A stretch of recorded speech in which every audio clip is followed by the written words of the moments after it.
आज की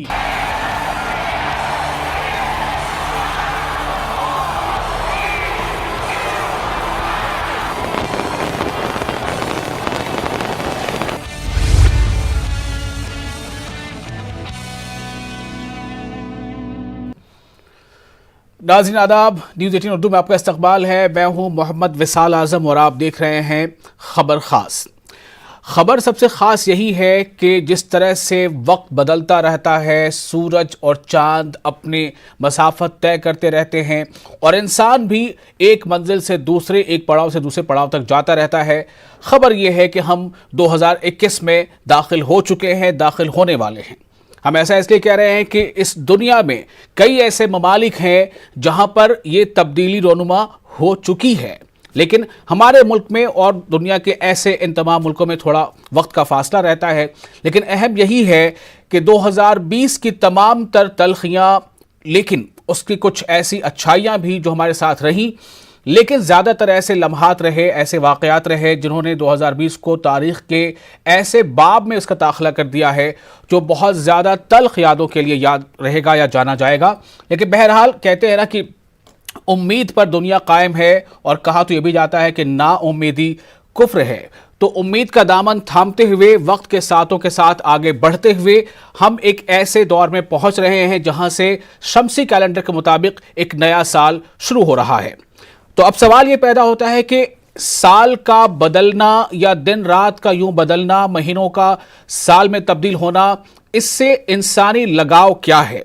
हमारा, आपका, हम सभी का, दुनिया के तमाम शहरियों का वक्त के साथ क्या रिश्ता है और वक्त उन्हें क्या सिखाता है, वक्त उन्हें क्या सबक देता है? ऐसे कई सवालात के साथ आज हम खास खबर खास में गुफ्तगू करेंगे। हमारे साथ कुछ खास मेहमान होंगे और ये बिल्कुल ख़ास मेहमान हैं चूँकि दुनिया के अलग अलग तरक्की और अक़वाम और तहज़ीब के साथ जो शोबा होता है जुड़ा, वो अलग अलग शोबे होते हैं। हमारे साथ आज तालीमी शोबे से माहिर तालीम कलीमुल हफ़ीज़ जुड़ रहे हैं, हमारे साथ समाजी शोबे से यानी समाजी कारकुन ताहिरा हसन जुड़ रही हैं, और राजीव प्रताप गढ़ी हमारे साथ जुड़ रहे हैं जो शायर हैं। तो वक्त यही है कि हम अब बदल रहे हैं, यानी वक्त बदलते के साथ हम 2020 की बजाय 2021 में दाखिल हो चुके हैं। दुनिया के कई मुल्कों में अब रफ्ता रफ्ता वक्त बदल रहा है। न्यूजीलैंड की तस्वीरें आपको हमने पहले दिखाई थी, फिर से एक बार आपको हम न्यूजीलैंड की तस्वीरें दिखाना चाहेंगे। आप अपने स्क्रीन पर देख रहे हैं, ये जो तस्वीर है दरअसल ये वो साथ है जब न्यूजीलैंड के अवाम जो है वो 2021 में दाखिल हो चुकी है।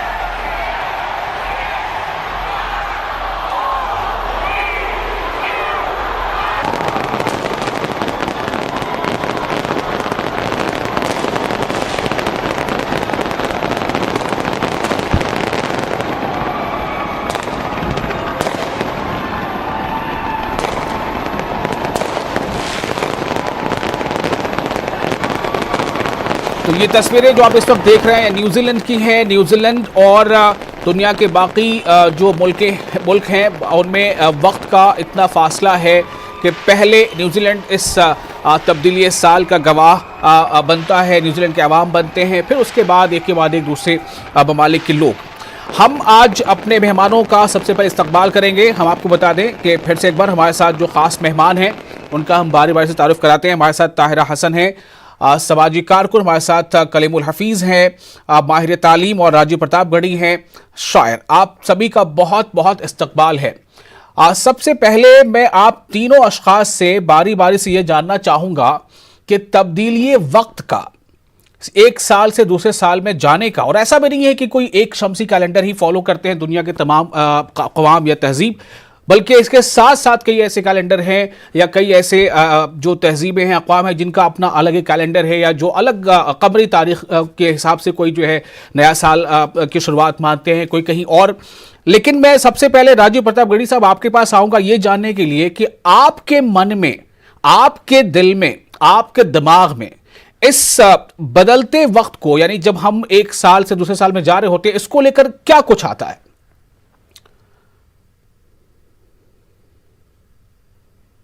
तो इंसानियत है, इंसानियत की, इंसानों की जो नस्ल है, ये सिर्फ आगे बढ़ना चाहती है। ये हमारे डीएनए में इस तरह से कुदरत ने हमको डिजाइन किया है कि हम आगे की तरफ बढ़ना चाहते हैं। जैसे एक साइकिल चलाने वाला चाहता है कि मैं एक बाइक खरीद लूं, बाइक वाला कार पाना चाहता है। और साइंसदान हम लोग क्या कहते हैं, चांद पे पहुंच चुके हैं और कोशिश ये है कि हम इंटरगैलेक्टिक स्पीसीज बने। हम यहां से निकलें और किसी और प्लैनेट पे जाके किसी और जो है उसमें जाके हम वापस आ जाएं, 4 दिन वहां सैर करके घूम के आ जाएं। तो लेकिन हमेशा से ये कुछ ये रहा है कि कुछ एक ऐसे अनासिर वजूद में आ जाते हैं जो डिस्टर्बेंस क्रिएट करते हैं। आज का वक्त नहीं, आज का मामला नहीं है ये। पूरी जो इंसानी जो तारीख उठा के देखेंगे तो उसमें इस तरह के मौके आपको मिलेंगे कि कुछ ऐसे अनासिर पैदा हो जाते हैं, इंसानियत को डिस्टर्ब करते हैं, लोगों को डिस्टर्ब। लेकिन बुनियादी तौर पर हम इंसान जो है अमन चाहते हैं, मोहब्बत चाहते हैं और आगे बढ़ना चाहते हैं। इंसानियत कहां से कहां तक पहुंच के आ गई है, हमें मायूस नहीं होना चाहिए। और मायूसी वैसे बहुत खराब चीज है जी। और ये बहुत छोटे वक्त के लिए, छोटे वक्फे के लिए इस तरह की जो हालात होते हैं, पैदा होते हैं, ये सब नॉर्मल हो जाएगा। तो वक्त के साथ तहजीब, जबानें, लिबास, खाना ये सब बदलता रहता है। लेकिन जो इंसानियत की जो बुनियादी सोच है वो आगे बढ़ना चाहती है, इंसानियत आगे बढ़ना चाहती है। और इसी आगे बढ़ने की कोशिश में, इसी हम कह सकते हैं काविश में, वो हर ऐसे पल को, हर ऐसे लम्हे को वेलकम करना चाहती है जिसमें उसे लगता है कि शायद हमारा जो मुस्तकबिल है वो माजी के मुकाबले मजीद रोशन होगा। ताहिरा हसन साहिबा हमारे साथ मौजूद हैं। ताहिरा हसन साहिबा, सबसे पहले मैं आपका ये रिएक्शन जानना चाहूंगा। मान लीजिए कि आपके किसी घर के छोटे से बच्चे ने ही आपसे सवाल पूछ लिया है कि ये नया साल क्या है, हम इसे क्या करें, कैसे इसका वेलकम करें, ना करें, क्यों वेलकम करें, क्या फायदा है? ताहिरा हसन साहिबा। देखिए, पहली बात तो मैं ये कहना चाहूंगी कि जो साल गुजरने वाला, भी कुछ चंद घंटे हैं हमारे यहाँ इंडिया में, वो बहुत तकलीफ दे था। उसने हमारी बहुत सी उम्मीदें, बहुत सी ख्वाहिशें उनको मसल दिया अपने कदमों के तले। लोगों ने जॉब गई, लोगों की लाइवलीहुड गया। इस कोरोना कोविड में बहुत से लोगों ने अपने बहुत करीबियों को खो दिया। वो एक वैक्यूम, वो एक तकलीफ लोगों के साथ है। और ये नया साल ये सिखाता हुआ जा रहा है। हम बच्चों से, अगर हमसे कोई बच्चा पूछता है तो मैं यही कहूंगी कि इतना प्यार बांटो, इतना प्यार बिखेरो कि नफरतें खत्म हो जाएं। क्योंकि देखिए, जो चले गए, जिनके पास हम टाइम नहीं गुजार पाए आगे बढ़ने के चक्कर में, और बाद में खबर आई कि अब वो नहीं रहे इस दुनिया में, हम रिग्रेट करते रहे। कुछ लम्हे हमने अपने उस दोस्त के साथ गुजारे होते, अपने उस भाई के साथ गुजारे होते जो अब इस दुनिया में नहीं है। तो मेरा मानना है इंसानियत, सभी मजहब का जो जस्ट है वो इंसानियत है। तो आगे अब आने वाले साल में हम जो उम्मीद करते हैं कि हमारी यंग जनरेशन जो है मेन, उनसे ही हमको ये आगे बढ़ेगा कि प्यार का ये जो सैलाब है इसको कोई रोक ना सके। ये सूफियों और संतों की भूमि है भारत। यहाँ पे प्यार का जो फ्लो है वो रुके ना, वो बढ़ता जाए। नफरतों को हम सब मिलकर बिल्कुल दफन कर दें। 2021 में नफरत की बात ना हो, इंसानियत की बात हो, आगे बढ़ने की बात हो, कॉम्पोजिट कल्चर को मजबूत करने की बात। बहुत शुक्रिया आपका। ये पहला रद्द-ए-अमल हमने सुना। अभी मजीद आपसे मैं सवाल करूंगा, लेकिन इससे पहले कि मैं करीमुल हफीज साहब के पास जाऊं, मैं चाहता हूं कि जो बातें आपने कही हैं राजीव प्रतापगढ़ी साहब, आप अशार के ज़बानी अगर कुछ ऐसी बातें कह दें तो हमारे नाजरीन को शायद इसका इंतजार भी रहता है। जी।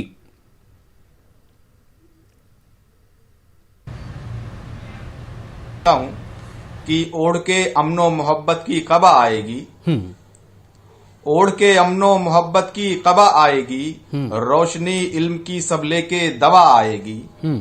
ओढ़ के अमनो मोहब्बत की कबा आएगी, रोशनी इल्म की सब लेके दवा आएगी। ये उदासी ये घुटन और जरा देर की है, ये उदासी ये घुटन और जरा देर की है। खुशबुएं लेके मेरे देश हवा आएगी। क्या बात है। ये उदासी ये घुटन और जरा देर की है, खुशबुएं लेके मेरे देश हवा आएगी। तो बस ये थोड़े वक्त का ये मामला है और हम लोग एक नई दुनिया, एक नए अच्छे जो है रोशन मुस्तकबिल की तरफ आगे जा रहे हैं जी। इंशाअल्लाह। मैं मजीद आपसे जो है अशार की फरमाइश करता रहूंगा, इसलिए आप तैयार रहें। और फिलहाल रुख करते हैं कलीमुल हफीज साहब का। कलीमुल हफीज साहब, 2020 की यादें शायद जाते जाते ही जा पाएंगी। जो एक ऐसा शोबा जिस पर 2020 में ख़ास तौर से बहुत ज़्यादा ज़रब लगी, हम कह सकते हैं, वो था तालीम का शोबा। स्कूल्स बंद रहे, कॉलेजेस बंद रहे, इंस्टीट्यूशंस बंद रहे, कोचिंग सेंटर्स बंद रहे। हालांकि इसमें एक नई चीज़ भी सामने आई कि ऑनलाइन क्लासेस भी हो सकते हैं, घर बैठे भी आप तालीम अपनी जारी रख सकते हैं। मैं आपसे जानना चाहता हूं कि ये जो तालीमी शोबा है उसका जो सफ़र रहा 2020 का, और हम 2021 में कदम रख रहे हैं, तो इस पर आप क्या कहेंगे?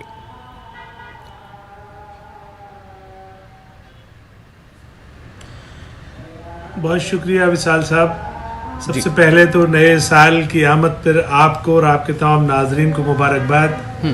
और हमें इस नए साल का बहुत ही खुशी के साथ इस्तकबाल करना चाहिए, क्योंकि ये पुरुम्मीद रहेगा।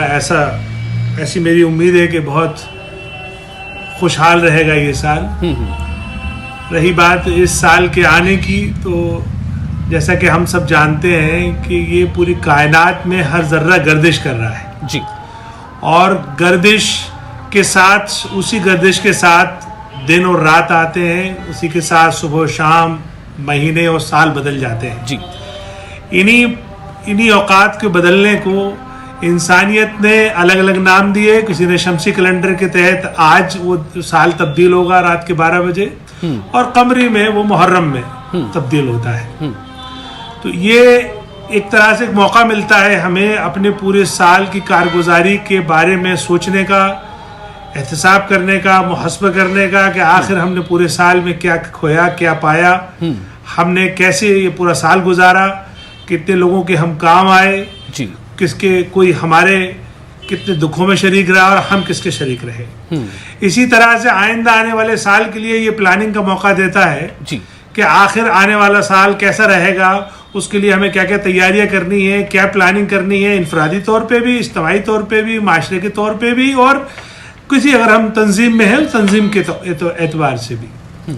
आपका सवाल है विशाल साहब के तालीमी एतबार से क्या चेंजेस आए, तो यकीन मानिए कि तालीमी एतबार से दो बड़े चेंजेस हिंदुस्तान में आए। एक तो न्यू एजुकेशन पॉलिसी आई इस साल जी, जो कोरोना की नजर हो गई, बहुत ज्यादा डिस्कस नहीं हो सकी, लेकिन एक वो बहुत बड़ी तब्दीली थी। यानी बुनियादी तालीम के उसूलों में तब्दीली की हुकूमत ने, और ये पॉलिसी इफेक्टिवली 35 साल के बाद चेंज हुई, और इसमें बहुत सारे चेंजेस आए हैं जो आप वक्त के साथ देखेंगे कि हिंदुस्तान का तालीमी निज़ाम बदल जाएगा।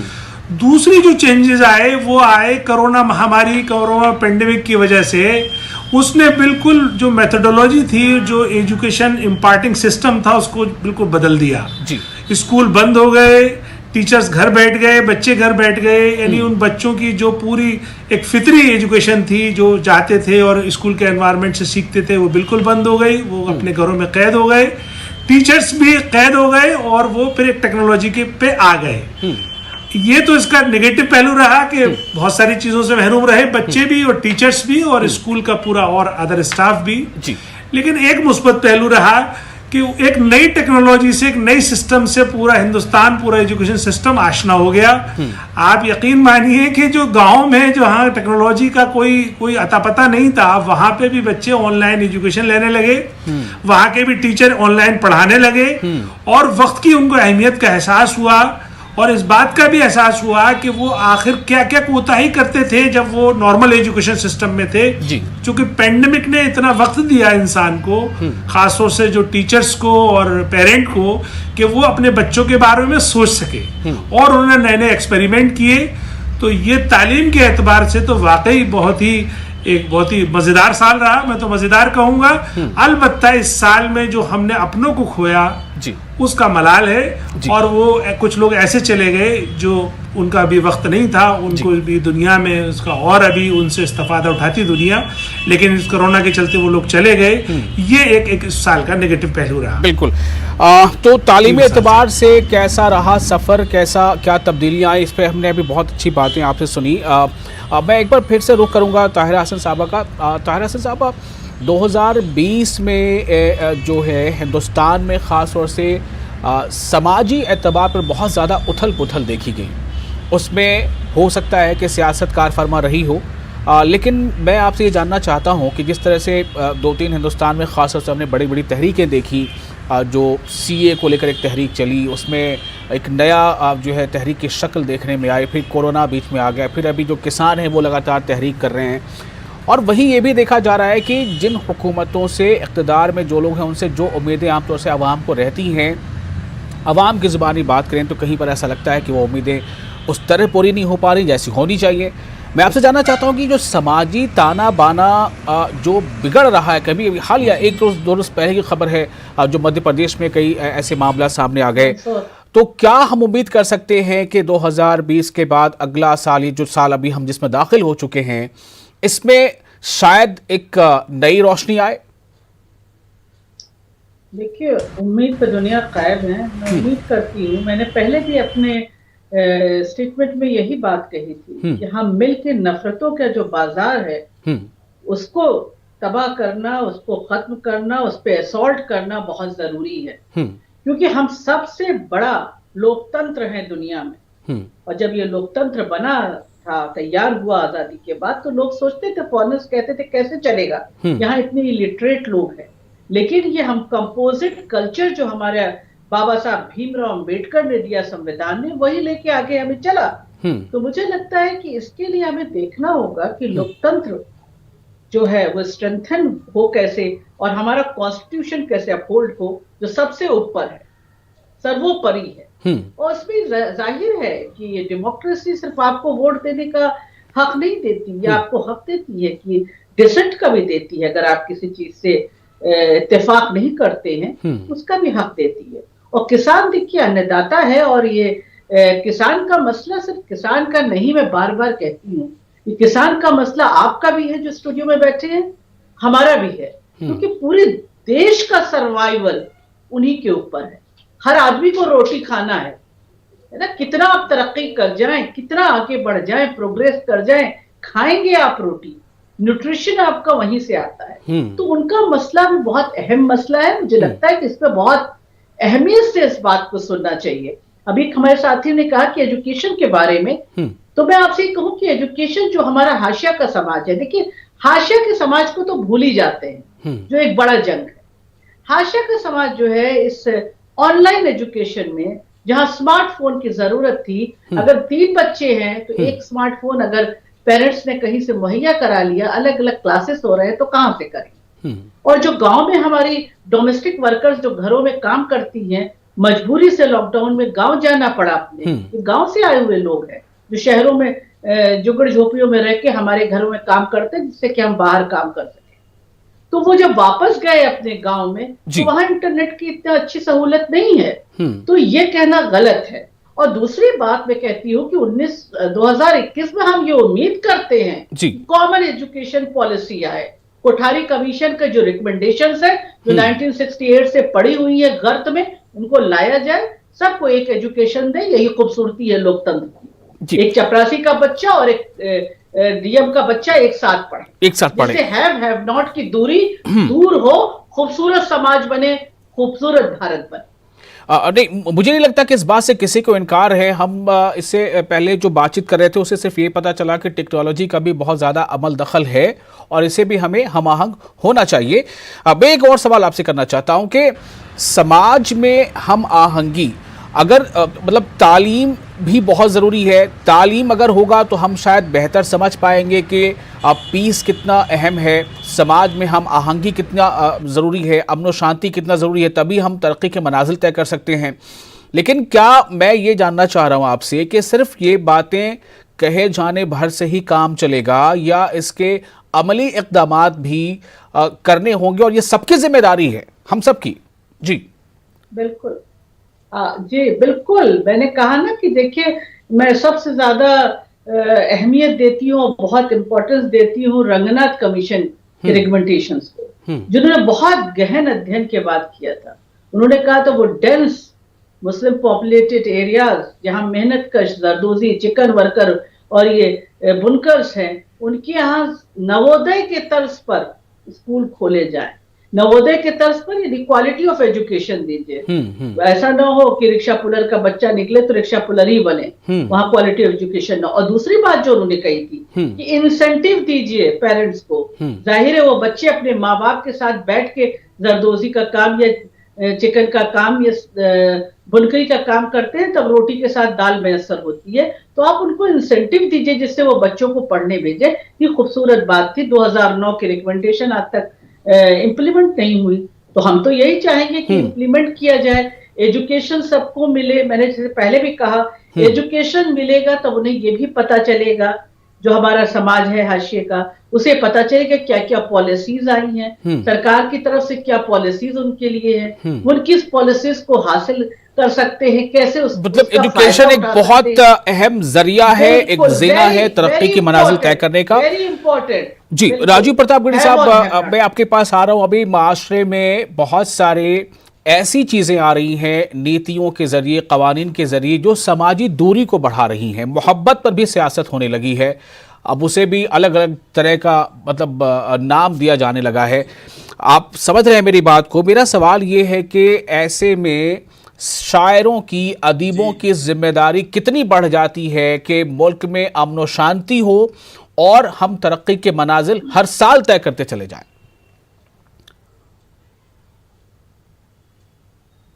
यकीनन हमारी जिम्मेदारी, शायरों की और उदबा की जिम्मेदारी बढ़ जाती है, क्योंकि जब जब सियासत और सियासी लोग अपना रास्ता भटकते हैं तो अदब ही उनको रास्ता दिखाता है। और ये पहली मर्तबा नहीं हुआ है जब हमको ये लग रहा है कि हमारी जो जमहूरियत वो कमजोर हुई है। यकीनन कमजोर हुई है, लेकिन ये पहली बार नहीं हुआ है। इसके पहले भी देखिए हमारे मुल्क में जो है इमरजेंसी लगाई गई थी, उसके बावजूद हमने जितने हमारे ऊपर हमले होते हैं, हमारी जमहूरियत पर हमले होते हैं, हम और इकट्ठे होकर लड़ते हैं, उससे उन हालात से लड़ते हैं और कामयाब होते हैं। ये हमारी खासियत है। उसी के मुतालिक देखिए मैं 2-3 शेर अर्ज कर दूं। जरूर। पत्थरों आपका हम पर बहुत एहसान हुआ, पत्थरों आपका हम पर बहुत एहसान हुआ, कट गए पांव तो कुछ रास्ता आसान हुआ। क्या बात है। पत्थरों आपका हम पर बहुत एहसान हुआ, छिल गए पांव तो कुछ रास्ता आसान हुआ, कर सके सिर्फ मोहब्बत का हमें कारोबार, कर सके सिर्फ मोहब्बत का हमें कारोबार, और उसमें भी हमारा बड़ा नुकसान हुआ। कर सके सिर्फ मोहब्बत का हमें कारोबार, और उसमें भी हमारा बड़ा नुकसान हुआ। जी। अक्ल वालों ने किसी काम का समझा न हमें, अक्ल वालों ने किसी काम का समझा न हमें, और नादानों में अपना बड़ा सम्मान हुआ। अक्ल वालों ने किसी काम का समझा न हमें जी, और नादानों में अपना बड़ा सम्मान हुआ। हर इंसान के अंदर एक जानवर है जी, और उसमें इंसान का भी एक पहलू है जी। बड़ी बात यह है कि हमें अपने अंदर जो शैतान है उसको मारना है, और अच्छा जो जज्बा है उसको आगे बढ़ाना है, उसको आगे बढ़ाना। एक सेकंड जरा सा, एक सेकंड। ताहिरा हसन साहब को मेरी आवाज मिल पा रही है? अच्छा पीसीआर जरा देखिएगा जी। राजीव साहब।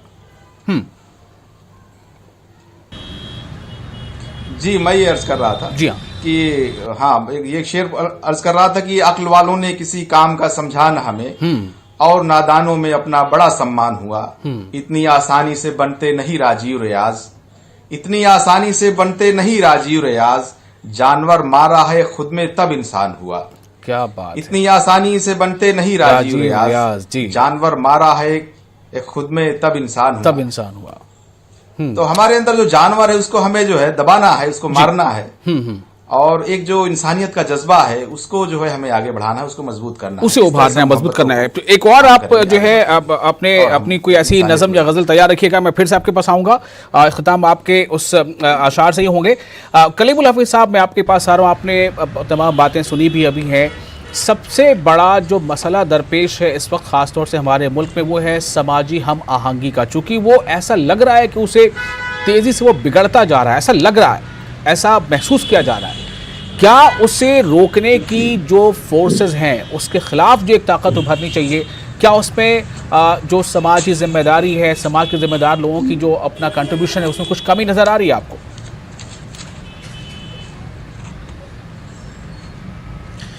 जी हाँ, बहुत कमी नज़र आ रही है और ये हम सब की जिम्मेदारी है, ख़ासतौर से हुकूमत की जिम्मेदारी है कि वो इस मुल्क के इस खूबसूरत ताने बाने को बिखरने ना दे।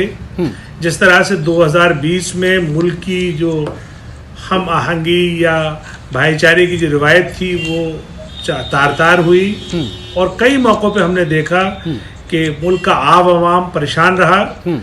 मैं समझता हूं कि आने वाले साल में हुकूमत इस पे गौर करेगी और इस पे हम जैसे लोग या ताहिरा हसन साहिबा या राजीव प्रतापगढ़ी साहब जैसे लोग, इनको भी आगे आना होगा और इस मुल्क को बचाने की खातिर इस मोहब्बत को और जो हमारी बरसों पुरानी गंगा जमनी तहजीब है उसको बचा के रखने के लिए कोशिशें करनी होंगी। और फिर मैं कहूँगा कि ये पूरे साल में जो कुछ हुआ है इसका हमें एहतसाब करना होगा और इसका हिसाब किताब करके आइंदा आने वाले वक्त के लिए प्लानिंग करनी होगी। क्योंकि जो कौमें प्लानिंग करती हैं, जो कौमें अपने बारे में, अपने मुस्तकबिल के बारे में सोचती हैं, वही आगे बढ़ती हैं। जो कौमें नहीं सोचती, मंसूबाबंदी करनी होगी, प्लानिंग करनी होगी। बहुत अहम एक पैगाम यहाँ पर हमें मिल रहा है और इसी के साथ हम फिर से एक बार आखिरी दफा में जाऊंगा राजीव प्रतापगढ़ी साहब के पास। राजीव साहब, आखिरी पैगाम आपका आज के प्रोग्राम के मातहत। जी जी जी, मैं चाहता हूं कि 2-3 शेर मैं पढ़ दूं। जी बिल्कुल, इरशाद। अगर आपकी इजाजत हो तो। इरशाद। है नहीं मेरा जताना भी मुझे चाहता है, है नहीं मेरा जताना भी मुझे चाहता है, और वो शाना बशाना भी मुझे चाहता है नहीं मेरा जताना भी मुझे चाहता है, और वो शाना बशाना भी मुझे चाहता है। पहले कहता था कि हूँ उसके बदन का गहना, पहले कहता था कि हूँ उसके बदन का गहना, हाँ मगर अब वो गलाना भी मुझे चाहता है। क्या बात है। दफन करना तो रियाज, गंगा जमनी तहजीब के नाम ये शेर, ये मक्ता पेशे खिदमत है जी। कि दफन करना तो रियाज आधा ही करना मुझको, दफन करना तो रियाज आधा ही करना मुझको, क्योंकि राजीव जलाना भी मुझे चाहता है। क्या बात है। दफन करना तो रियाज आधा ही करना मुझको, क्योंकि राजीव जलाना भी मुझे चाहता है। हमारी यही तहजीब है, गंगा जमनी तहजीब है, और हमको किसी कीमत पर इसको बचा के रखना है, इसकी हिफाजत करनी है। और ये छोटा सा ये मरहला है, ये ऐसा वक्त है जो गुजर जाएगा, बहुत जल्द गुजर जाएगा। हम लोग उम्मीद करनी चाहिए। ताहिरा हसन साहबा, आपका खुसूसन बहुत शुक्रिया, आपने वक्त निकाला। कलीमुल हफीज साहब, आपका शुक्रिया। राजीव प्रतापगढ़ी साहब, हम सब इस नए सातों को, नए लम्हात को, नए हफ्ता व साल को बहुत खूबसूरती के साथ और गंगा जमनी तहजीब के साथ। शेर का अगर वक्त हो तो मुझे दे दें। बिल्कुल वक्त नहीं, अगर आप एक शेर कहना चाहते हो बस कह दीजिए, मैं कुछ नहीं कहूंगा उसके बाद। जी मैं जी अल्लामा इकबाल का शेर है। जरूर। सूरते शमशीर है दस्ते क़ज़ा में वो कौम, जी सूरते शमशीर है दस्ते क़ज़ा में वो कौम, करती है जो हर ज़मा अपने अमल का हिसाब। तो हमें अपने अमल का हिसाब करना चाहिए और आइंदा के लिए मनसूबाबंदी करना चाहिए। चलिए, बहुत शुक्रिया आपका नाज़रीन, आपका शुक्रिया। मुझे दीजिए।